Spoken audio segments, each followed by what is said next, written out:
So, good evening, everyone. Good Hello. evening, Peter. Hello. So, at the very beginning, I would like to introduce that you will introduce yourself, who you are, why you are actually here in Warsaw for Warsaw Beer Festival. So, hello everybody. Firstly, I'd like to Hello. thank everybody for inviting me to come here and speak today. So, my name's Peter. I'm originally British, but now I've been in the Netherlands for 11 years. I'm a beer writer who writes about processes more than beer itself. So, beer festivals for me are more important than the beer. So I'm here today because this is my third time at the Warsaw Beer Festival, and I think it's probably one of the best festivals I've been to in the world. I've traveled most continents in the world to go to beer festivals, and this is quite special for me. It has a lot of things going for it which most festivals don't have. So I'm very proud to be here, and it's a good festival. I will continue to keep coming to this festival. But before we'll focus on a Warsaw Beer Festival and a Polish craft scene, I would like you to say to us a few things about the international beer scene, because you are traveling a lot, not only in Europe, also US, Japan, right? So you have quite knowledge about what is happening around the world. So what's your impressions about what is happening in the craft beer in the world? Some trends, some issues also, because that's good that you said that you're not focused so much on the beer, but more on the processes. But that's interesting to ask, to know what's happening outside of Poland, There's quite a few trends happening at the moment from what I see. I think the main thing is that people's tastes are changing. I mean, the last 5 years, people were more hop focused, so people could tell whether it was a Cascade or a Chinook hops. I think now people are focused more on the yeast, especially things like Brettanomyces. People like sour beer, and they can taste the yeast a lot more than the hops nowadays. That's the big impression for me. And I also see a lot of trends towards non-alcoholic beer or other fermented drinks such as kombucha or cider as well, which is becoming a big thing globally. But I see a lot of the old trends coming back. I can see a definite trend towards lager rather than ale, which is coming back. I mean, lager disappeared for a long time, but it's definitely coming back at the moment. Cask conditioning as well. I'm not sure how much cask beer you have in Poland, but that's definitely coming back, I think. I see in the US a lot, they're starting to introduce cask beer, so manually hand-pumped beer that's still fermenting in the cask. That's a trend that's definitely on the increase. So Camera is very happy. Yeah, absolutely. It's very interesting what you said about, first of all, about move from hops to yeast, because for me that sounds like, international craft beer community grow a better palate, let's say. I mean, the hops is obvious choice. I mean, that's vivid, intense, right? But yeast flavors, yeast tastes are more delicate, and you need to, it's my opinion, you need to focus more what you're looking for, or to explore what yeast you are giving you for a beer. It's not like you add Cascade and you have enormous aroma and enormous taste. These are, I don't know, next step, I believe, no? I think it depends who you're looking at as the audience, really. I'm looking at this from a beer geek kind of perspective, because when I go to beer festivals, there's always 5-10% beer geeks, and the rest are just people who like to drink beer. So people who like to drink beer will never really know what the yeast is. But the beer geeks, they're getting more really in tune with the yeast that's being used and what's going on in the beer. Whereas, as I say, previously it was very much, they were very hop focused. Which hop is in this? Why I've used this hop? But now it's the yeast. If anything's got Brettanomyces, people smell it straight away, and there's a definite, people are heading straight towards anything that's Bretty. I would say also that this yeast focus gives more opportunity to, you know, grow technology. Because, okay, you need to grow, I mean, invent new hops, etc.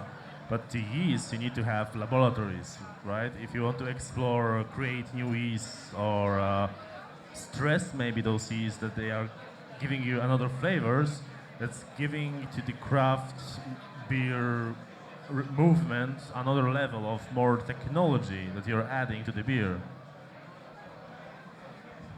Yeah, you're definitely right. But I think beer drinkers are a lot more in tune with what's happening in the brewery nowadays. They do know, 10 years ago, people were not really understood how beer was produced. They knew the basics, but they didn't really understand how you could change a beer just by increasing the levels of ingredients, where people now know much more than the brewers in some respect. So, and the second trend, which is also visible in Poland, about the non-alcoholic beer or low alcoholic beer. Does it mean that we do not gain more new people to the community of craft beer drinkers? Because how I see this very good move of low alcohol or non-alcohol beers, which are still tasteful, not like this piece from the commercial breweries, is that, you know, most of us are getting, you know, older, we have responsibilities, but at the same moment we want to enjoy craft beer still. When you are young, you want to, let's say, explore more this heavier stuff. Now, how is this perception in other countries about the low or non-alcoholic beers? Is it we are just getting old, or it's something else? I think people like drink. People like to drink beer. For me, my age now, I was 25 years ago. I was drinking 10, 15, 20 pints of beer a day on a weekend, and it was 3-4%. But in the last 10 years, the alcohol level has gone to 8, 9, 10. Now, I can't do that anymore, although I don't want to drink any less, because this is not about drinking beer. This is more about socializing, because I was quite sick recently and I tried not to drink alcohol. Drinking no alcohol is not a problem.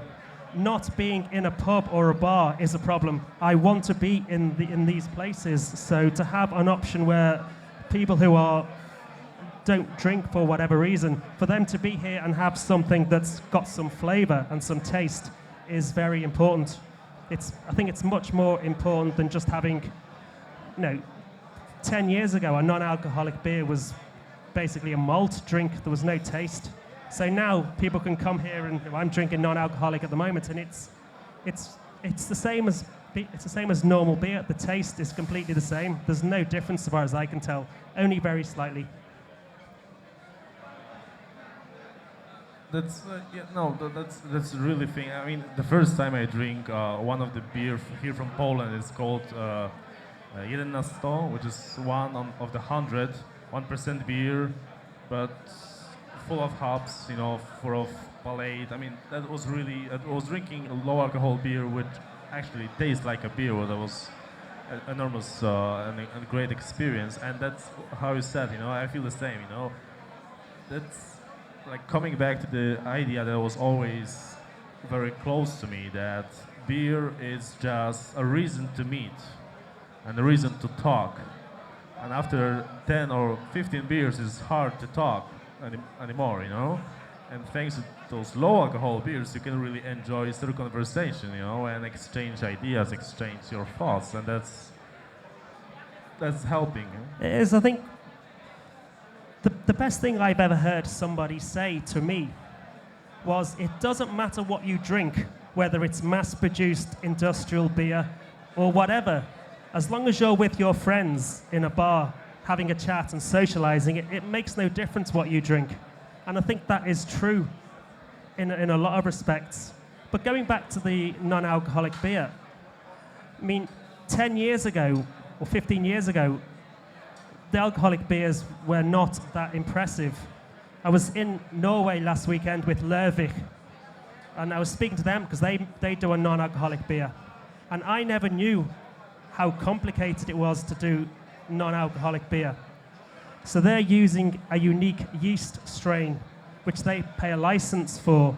So for every one of their non-alcoholic beers they're selling in pubs and bars, they have to pay a royalty to that yeast producer because the yeast is genetically modified. So it just works the same as a normal yeast, apart from the fact it doesn't create the alcohol. So it's quite interesting. I never understood that because I remember 15 years ago how non-alcoholic beer was made, and it's completely different. You use a very dangerous word, genetic modified organism. Yeah, but that's really happening, and I remember in Belgium there's a really good laboratory that is producing new types of yeast. So coming back to one of the trends that you're observing, that with the yeast you can add to the beer flavors that normally you were adding to the beer by adding, I don't know, wheat or some fruits, right? And all this job can be done by yeast, makes life for brewers much easier.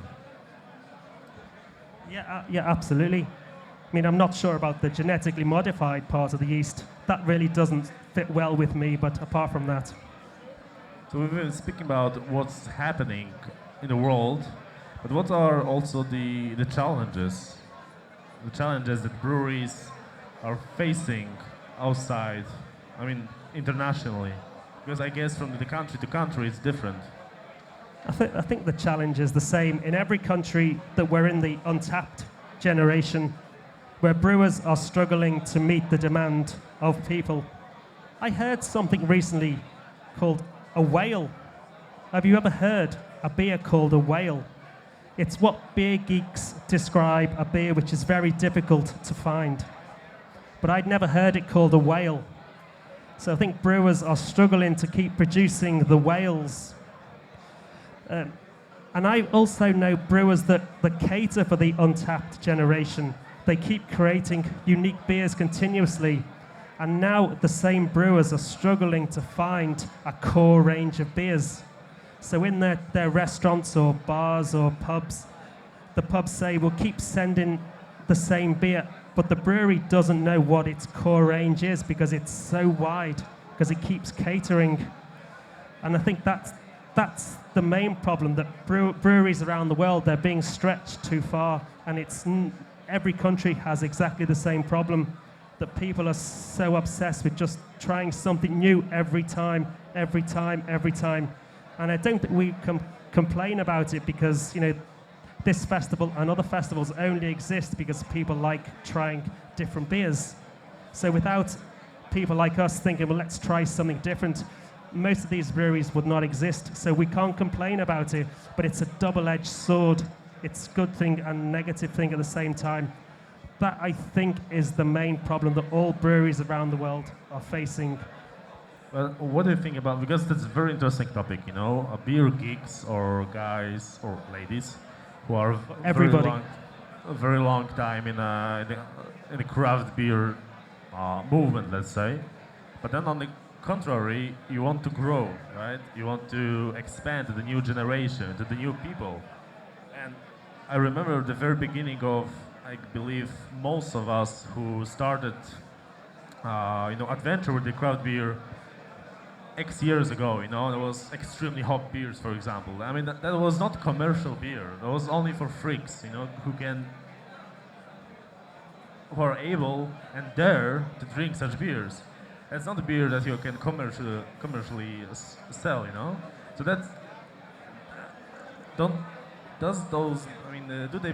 those breweries around the world, they want to expand, but in the same moment they do care about the beer geeks. Maybe they just don't care about beer geeks. If beer geeks wants to drink something new, maybe they need to invent the brewery themselves, And if you want to go large, right, to expand, low alcohol beer is the same situation. You want to just grow, maybe you should just don't focus so much on new beers. You should maybe brew always a good beer, a decent beer, not always a new beer. It really is a challenge. You're right that each brewery, so from my experience, every brewery has a different approach, and the way people interact with that brewery is completely different. Some brewers will do everything completely different, and that's a success, but others will just stick with the core, and that's a success. I don't think there's any solution. There's no silver bullet to make this happen. It is definitely a challenge how for brewers, I think, to either be a brewer who has a core range and additional beers, or a brewer who does everything that's unique. It's a challenge. And I think ultimately the brewers that can't meet that challenge are the ones that will disappear, because we are reaching saturation point, I think. Most countries, that is another problem, that saturation point, I think, has already been surpassed. I think there's too many brewers to sustain the amount of people who want to drink, which I'm sure, a lot of the brewers here will probably agree with that it is difficult to try and maintain that market presence when there's so many people doing exactly the same or different. So, yeah, I think it was also such sum up of one of the conversations that I had on this scene on last edition or two editions ago, when we just realized that not everybody will drink craft beer. And at a certain moment, as you said, is saturation point, and not more people will, or not much more people will drink craft beer. We just have to, accept, that okay, since you moved from the dark side to the white side of the force, right? And you can't really go back to drink commercial beers so much because you expect some quality and some taste. But I don't know, most of the people are very good with just commercial beers, and that's what we have to face and accept. And then we just have to explore who are already on board. I was talking to some brewers here earlier today, and there is a little bit of negativity, I think, because brewers think it's difficult to sell more or gain more of a market share because of the big brewers out there that can make beer a lot cheaper and sell it a lot cheaper, or sell it and lose money by selling it. But my answer is, if you're making a Ferrari, it doesn't matter how much money Toyota or Honda or anyone are going to throw at the market. If you're making a Ferrari, people will always pay for that Ferrari. However much they want to be Ferrari, they'll never be Ferrari. So the brewers that have that opinion need to fully think, if you're good at what you do, if you're producing wonderful beer, just carry on, because the market will follow you. Don't even look at what the rest of the competition is doing. Don't even look at the big brewers, because it's just a waste of time. I think it was the last Warsaw Beer Festival, and on this stage we've been speaking about something that is called post-craft.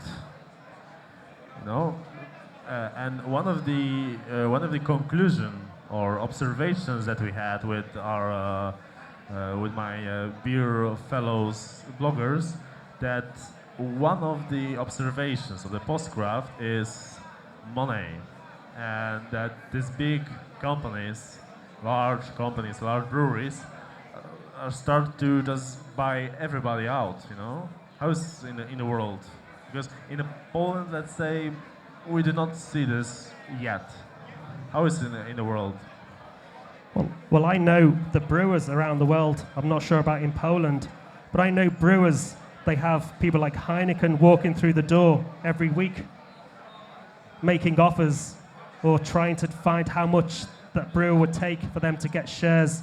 So there are people out there. There are people out in the world who are working for the big beer corporations, and they're heading into the small craft brewers, trying to see what they can take over. And it's not nice in a way, but I think if you're a brewer and you have some credibility, you would just show them the door. You're not interested. And thankfully, most brewers are doing that. Although, if someone offered you £1 million for everything you'd done in the past, would you take it? Or €1 million? I don't know what the translation would be. But if someone came and offered you something that was way up, winning the lottery, would you take it if you were a brewer? Or would you say no? That was one of the questions of this panel, about the post-craft, that imagine a perfect situation. You're a brewer of well-working brewery. You have your market, you have your clients, and then someone is coming to you and saying, "Hey, Peter, you will be still CEO of your brewery. You'll be still the main brewer. You can even produce the same beer, and we are giving you a market.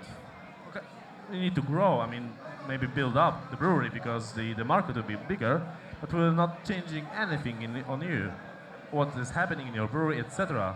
Well, you are just owned by us, you know, and you are in our portfolio. So actually, why you will not take this chance, you know? I know that's beautiful scenario, but hey, I mean, you're still brewing, your beer is going wider, as everybody wants. You still more or less brew what you want. You're just owned by someone bigger. I mean, I've seen both sides of the argument, and I've been to Modern Times in San Diego. I went to visit them last year to do some writing for them. Now, what they've done is they've basically given all their ownership to the staff, so they can never be bought out by anybody.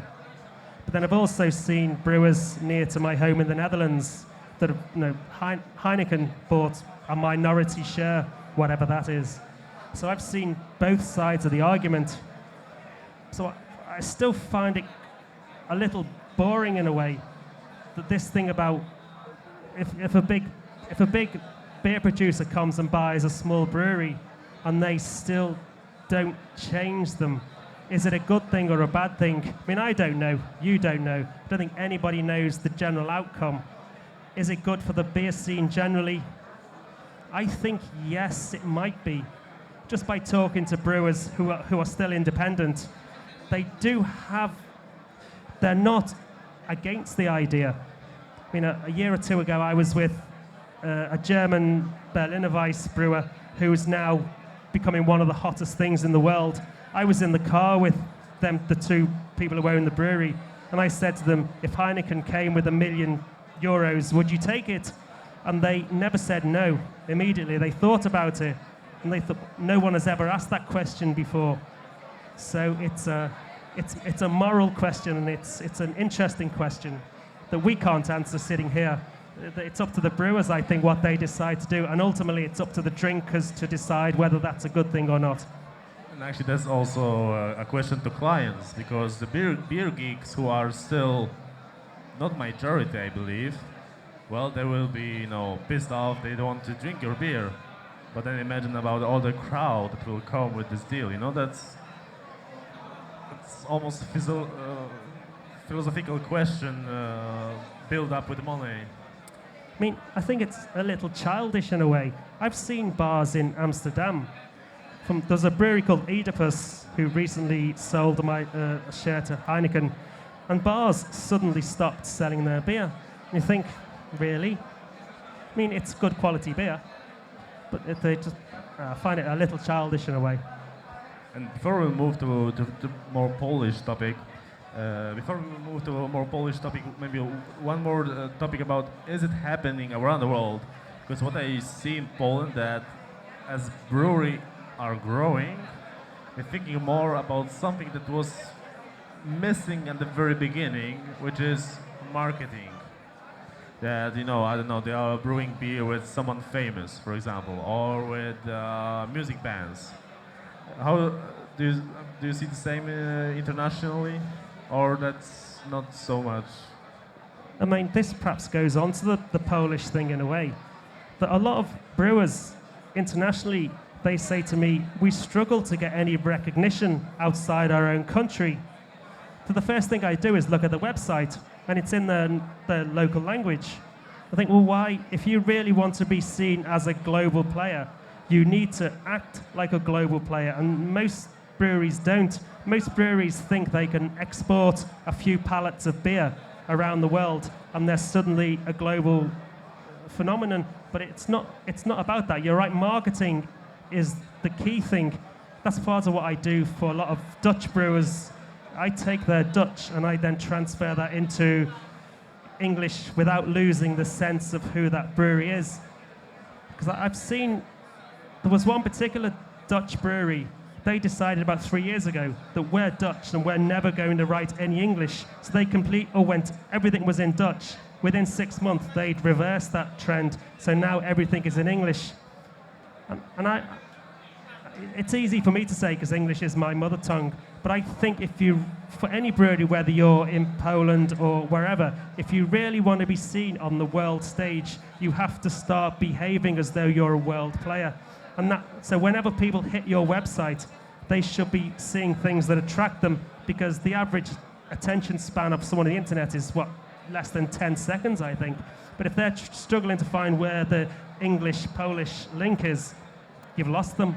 So I think that, for me, is how a lot of Polish brewers who want to become bigger outside, they need to focus more on being seen as international rather than just Polish. I know it's an easy thing to say, but you should be proud of your heritage and culture. But it's a massive world, massive sales, so you need to focus on that, I think, if you want to become bigger. So since we already touched so much Polish scene, how's your perspective about the Polish scene? Because that's third time, right? Or fourth time? No, third time. It's my fourth visit, but third time here. In Warsaw. So it's the first time you've been here, 2 years ago or either? Last year. So I've been this is the third one. And that was the first time you've been in Poland at that time, right? Do you see any perspective? How is that changing since then? And what was actually your first impression when you came here to Warsaw? Well, let's take a step back. About 2 years ago, I think, we were in Berlin. In Berlin, there's a beer mailer, so it's basically a mile of brewers from all around Europe. So we were there, and we were walking up, and we saw this Polish brewery, so we thought, okay, try their beer. Wow. We were very, very impressed with that. Quite sour, so quite our taste. So we started chatting, and they said, if you like beer, you should go to Poland. That was a country we'd never thought about, ever.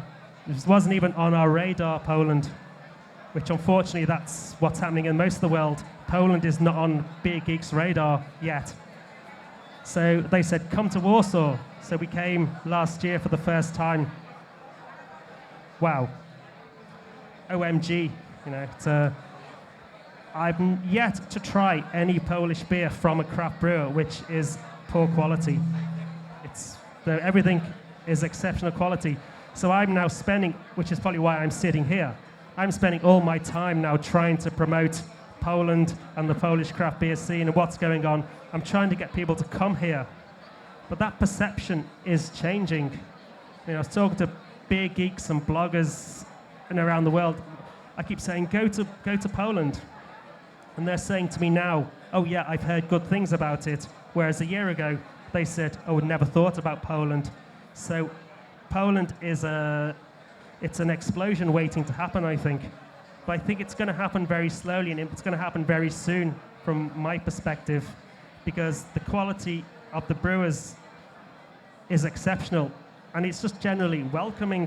That's what I find, that this beer festival is exceptional because it's very welcoming, and it meets all the criteria that we want for beer festivals. Most festivals fall short by a long way. That's not the first time I hear that Polish beer scene is not recognizable in Europe. Let's say, I don't know, you think about Estonia first, if you think Talisker and all, obviously Estonia, craft beer. And the Polish beer scene, though, it's bigger and bigger every year.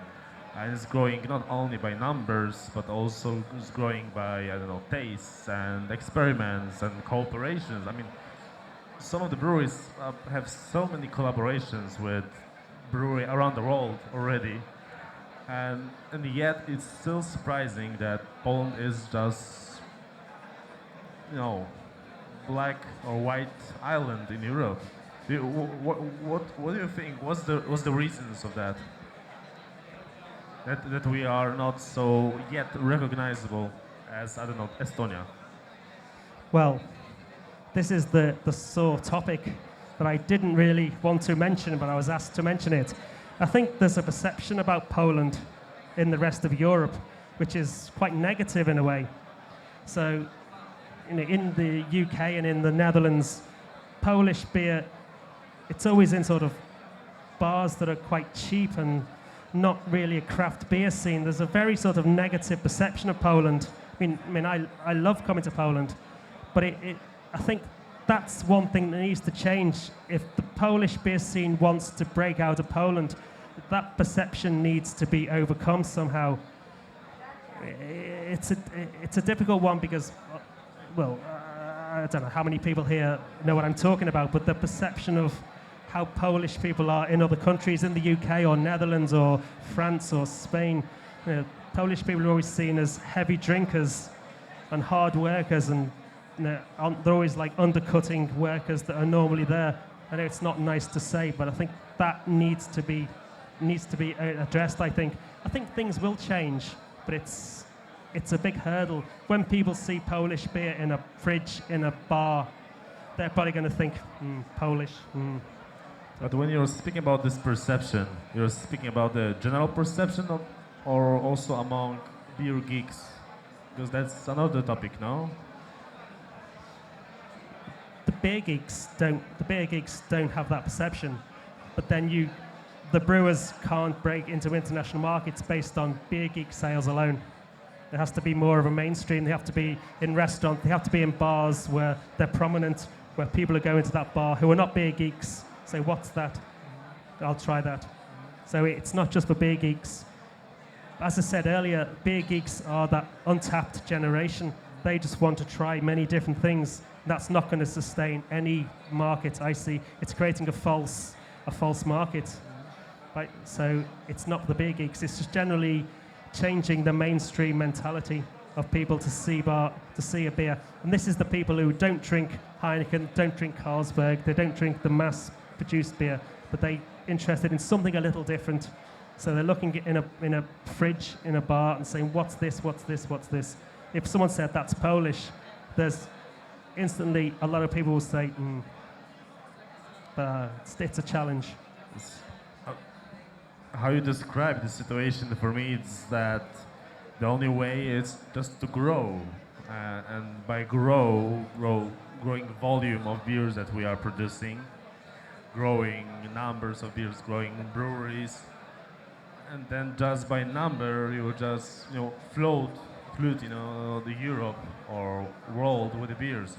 I mean, as long as people will not have a choice except beer festivals where Polish breweries are successfully appearing, you'll never convince them. If I can reuse the same analogy I used earlier, I mean, this is a Ferrari garage, this is a Ferrari garage, this is a Ferrari garage. These are all Ferrari garages. It's taken that Ferrari out of Poland somewhere else so people can see, wow, look at that car. That's how things will change. So it's basically time that we need to have. More time, more energy. It's just, it's getting out there and getting in people's faces, I think, is the important thing. I mean, I've seen it a lot, even in the last year. I see Polish brewers more now at Western European beer festivals. They were never there before, but there's a lot now. Well, not a lot, there's a handful, whereas before there was zero. So things are changing, and they're changing in the right way. It's just a case for the brewers. The Polish craft beer scene needs to have some kind of mechanism. Everyone needs to be working together. There needs to be some kind of forum where everyone's got the same goal. Whatever happens politically within that forum, they've all got the same goal, which is getting out there, getting the Polish beer scene known. So, this venue could be too small for this festival in a couple of years, because people would just flood in here because they know the quality of the beer is so high. Yeah, well, the one main goal for entire stage, well, that's a beautiful idea, and I know that on the Polish beer scene there was some movement to create such situations, but I'm not sure whether that's Polish specificity or that's just general people specificity to always divide, where you don't need to divide and always, divide the goals that everybody goes for. But we'll see. I hope just time and just more open mind will change that. But I would still want to use before we'll finish our conversation, to use your expertise and your knowledge about the beer around the world. Because I ask you about the tendency now. What is you think our tendency for the future of the beer? That was not planned topic. I think simple. Everything's going to go a lot simpler, I think. I think we've generally reached a plateau where the really odd sort of strange beer has been gone. People now want something simple. So we're heading into sours, I think. Sours are the in thing at the moment. But I think it's definitely going to go back to lager and pills and just very simple beers. Not complex. Beers are quite complex. I noticed that a lot in Poland. Beers are very complex. They're very high ABV. There's a lot of taste, a lot of things happening. But I think, for my opinion, is the future. And what I can see as a global trend is that people are starting to produce simpler beer, so people can taste the raw ingredients. It's not an explosion of taste anymore. It's just a simple, elegant taste. I think that's the key thing, I think, for the future. And local or global? Global. That's definitely global, not local. Like you have beer from your city, from your region. That can be found somewhere else, but generally that's beer from, I don't know, from Warsaw. That's beer from Haarlem. That's beer from Amsterdam, from Paris. You know, you're right. People like the local stuff, but it's especially Japan. Japan, you know, I work a lot in Japan. Japan, everybody drinks local beer.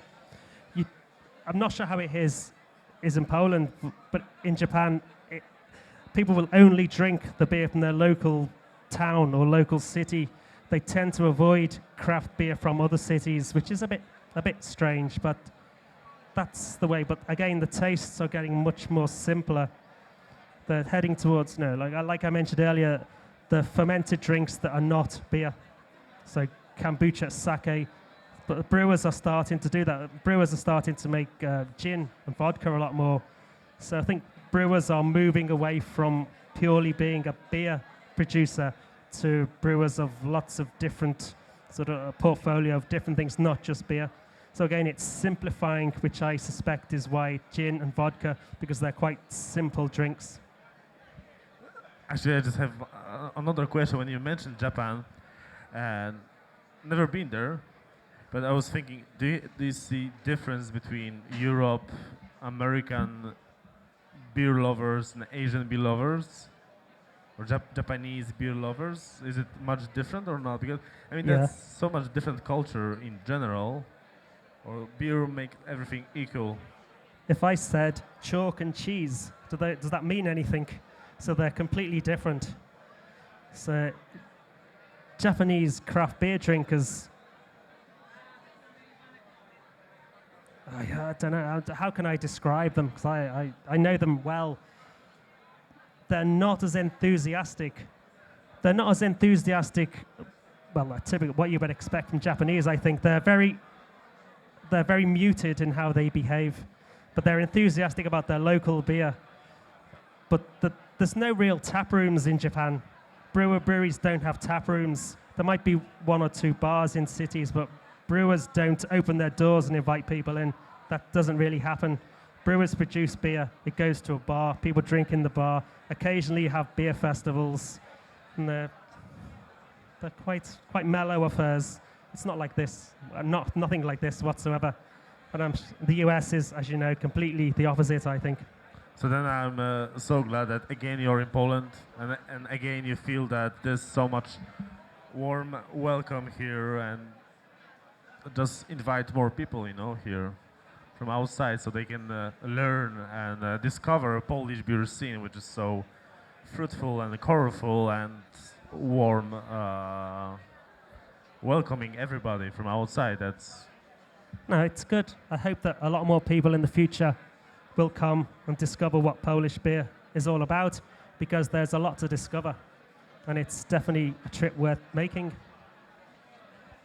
Okay, thank you, Peter. I don't see Przemek, but we are almost around our time. So thank you again very much. Yeah, thank you. And thank you everyone else for inviting me. and enjoy the beers.